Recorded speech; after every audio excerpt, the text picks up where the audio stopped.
जो ब्रिजेज़ हैं, जो अंडरपासेस हैं, जो फ्लाईओवर हैं, जो ओवरहेड ब्रिज हैं, उसको बनाने के लिए जो है वो मशीनें पहुंच चुकी हैं।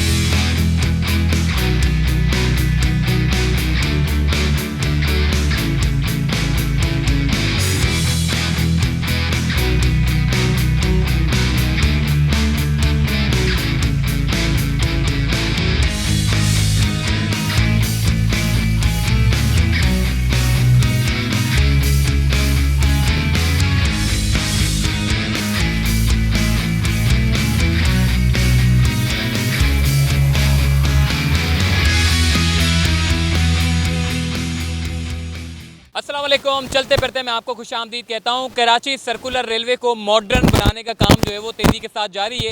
गुलशन 13D में जिस तरीके से FWO ने अपना कैंप लगा दिया है और यहाँ पर जो है वो जितने भी जो ट्रैक थे उनको निकाल दिया गया है। और अब उसके बाद हमने देखा है कि अब जो ब्रिजेज़ हैं, जो अंडरपासेस हैं, जो फ्लाईओवर हैं, जो ओवरहेड ब्रिज हैं, उसको बनाने के लिए जो है वो मशीनें पहुंच चुकी हैं। इस वक्त मैं गुलशन 13D से थोड़ा ही आगे जो कि लियाकताबाद की तरफ जो रोड बढ़ रहा है उस जगह पर मैं मौजूद हूँ। मेरे पीछे अगर आप देखें, ये मशीन जो है वो इस वक्त जो काम कर रही है, सबसे पहले लोकल ट्रांसपोर्ट को जो है वो मुतासिर ना हो उसके लिए रूट निकाला जा रहा है। इस वक्त गुलशन 13D के पास एक रूट बनाया जा रहा है जहाँ पर एक एक बाईपास होगा, यानी कि जब ओवरहेड ब्रिज यानी कि जब अंडरपासेस बनाने का काम शुरू होगा तो उसके बाद फिर अल्टरनेट एक रूट दे दिया जाएगा 13D के पास। मगर 13D से आगे जब आप थोड़ा सा मज़ीद आगे आते तो यहाँ पर काम शुरू हो चुका है। और जो ट्रैक है जिस जगह पर मैं खड़ा हुआ हूँ, यहाँ से ट्रेन गुजरा करती थी माजी में, आज से 25 से 30 साल कबल जो है वो यहाँ पर ट्रेन जो है वो गुजरने का सिलसिला जारी रहता था। ट्रेन यहाँ से आती थी, हर 5-7 मिनट के बाद जो है वो ट्रेनों की आमदोरफ्त का सिलसिला जारी रहता था। लोग इससे बड़ा एंजॉय करते थे। अब चूँकि हमने देखा कि कराची सर्कुलर रेलवे में तजावुज़ात कायम हो गई थी और पूरी इस रूट के ऊपर जो है वो लोग बैठ चुके थे और कच्चे पक्के मकानात तामीर हो चुके थे। फिर उसके बाद हमने देखा कि ये तमाम जितनी भी इंक्रोचमेंट थी उसका ख़ात्मा किया गया और शहर कराची को ट्रांसपोर्ट का बेहतरीन और सफरी सहूलियात के लिए अच्छा माहौल फराहम करने के लिए जो है वो एक मॉडर्न कराची सर्कुलर रेलवे का जो है वो इंतखाब किया गया। और अब साबिक वज़ीर आज़म इमरान खान ने इस पूरे कराची में जो ट्रांसपोर्ट का जदीद मंसूबा है, जो कि मॉडर्न कराची सर्कुलर रेलवे की सूरत में हमें देखने को मिलेगा, ये अरबों रुपए का मंसूबा है। जब ये मुकम्मल होगा, 3 साल का इसका वक्त है, 3 साल में इस मंसूबे को जो है वो मुकम्मल करना है और FWO इसके ऊपर काम कर रहा है। यहाँ पर जो लोकल ट्रांसपोर्ट है, जो सामने से गाड़ियाँ आ रही हैं या फिर इस तरफ से जो गाड़ियाँ आ रही हैं, जो आमने सामने जो गुजर रही हैं गाड़ियाँ, उसको एक रूट बनाया जाएगा। ये जो मशीन है ये यहाँ पर अभी इस वक्त लीन कर रही है और लीन करने के बाद फिर भराई का काम होगा ताकि ब्रिज बनाया जा सके और इस ब्रिज के ज़रिए जो है वो पूरी ट्रेन जो है वो यहाँ से गुजरते हुए गुलशन 13D से गुजरते हुए गिलानी स्टेशन पे पहुँचेंगी। तो इस पूरे रूट के ऊपर जो है वो लोकल ट्रांसपोर्ट का जो है वो मसला ना हो या उस लोकल ट्रांसपोर्ट को जो है वो मुतासर ना हो। अभी हमने देखा है कि कराची सर्कुलर रेलवे जो चलाई जा रही है सुप्रीम कोर्ट के अहकामात पे, वो फ़ेज़ 1 की सूरत में जो है वो बहाल हुई थी, जो कि औरंगी स्टेशन से लेकर सिटी स्टेशन और सिटी स्टेशन से लेकर पीपरी तक जो है वो चलाई जा रही है। लेकिन इसका जो असल रूट है वो सिटी स्टेशन से लेके ये पूरा घूमता है, जो कि लियारी की तरफ बढ़ता है, लियारी से होता हुआ गुलबाई और गुलबाई से होता हुआ ये पूरा साइड एरिया को कवर करता है और उसके बाद होता हुआ लियाकताबाद की तरफ आता है, यानी कि औरंगी स्टेशन पे जाता है। औरंगी स्टेशन के बाद नॉर्थ नाज़माबाद और नॉर्थ नाज़माबाद के बाद ये लियाकताबाद की तरफ बढ़ता है, यासीनाबाद से होता हुआ गुलशन की तरफ जाता है और गुलशन से होता हुआ गुलिस्तान जौहर और गुलिस्तान जौहर से होता हुआ मलीर की तरफ जाता है और मलीर से होता हुआ सिटी स्टेशन की तरफ बढ़ता है, जो कि पूरा आई चुंदरीगढ़ रोड हो गया या फिर शाहराह फैसल हो गया, ये पूरे रोड को कवर करता है। जितना लोकल ट्रांसपोर्ट आपका जो है वो शाहराह फैसल से गुजरता है, यहाँ तक कि जो लोग बाहर जाना चाहते हैं, जो शहर से यानी कि हाईवे की तरफ जाते हैं, वो भी शाहराह फैसल को इस्तेमाल करते हैं। अगर मॉडर्न कराची सर्कुलर रेलवे 3 साल में की मुद्दत में मुकम्मल कर ली जाती है तो इससे कराची का जो ट्रांसपोर्ट का जो मसला है वो काफ़ी हद तक हल होगा। और दूसरा ये कि जो लोकल ट्रांसपोर्ट जो अक्सर हम गाड़ियाँ लेकर निकलते हैं, जो ट्रैफिक इतना जैम रहता है, उसमें भी खासा कमी हमें जो है वो देखने को मिलेगी। यहाँ पर काम का बाकायदा आगाज़ हो चुका है। जितने भी जो लोकल ट्रांसपोर्ट के जो रूट हैं उसको पहले अंडर बाईपास निकाला जाएगा और उसके बाद रूट की जो असर नो उसको तामीर करके जो है वो नई ट्रेनें चलाई जाएंगी। ये मॉडर्न कराची सर्कुलर रेलवे का मंसूबा कैसा होगा, आइए मज़ीद आगे चलकर आपको बताते हैं।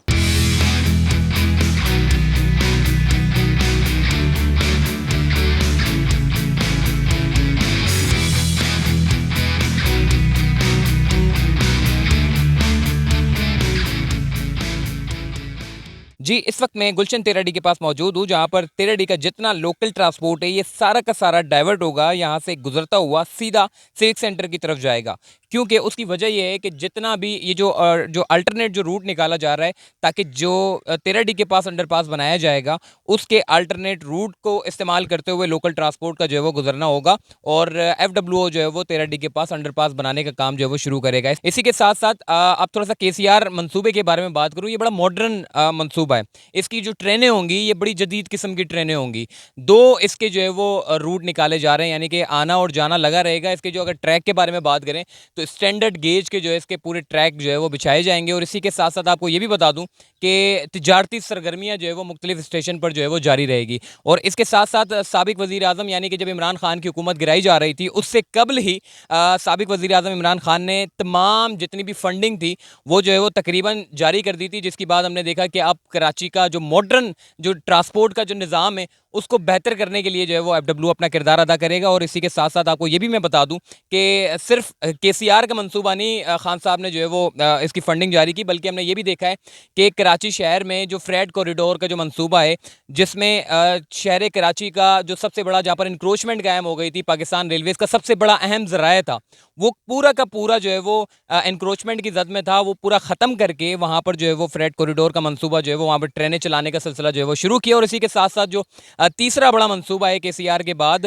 जो मॉडर्न नालों का है, महमूदाबाद नाला आपने देखा, इसके अलावा गुजर नाला आप देखें, औरंगी नाला देखें, इन दोनों नालों के ऊपर काम हो रहा है। महमूदाबाद नाला जो मुद्दत बताई गई थी उस मुद्दत पर पूरा कर दिया गया।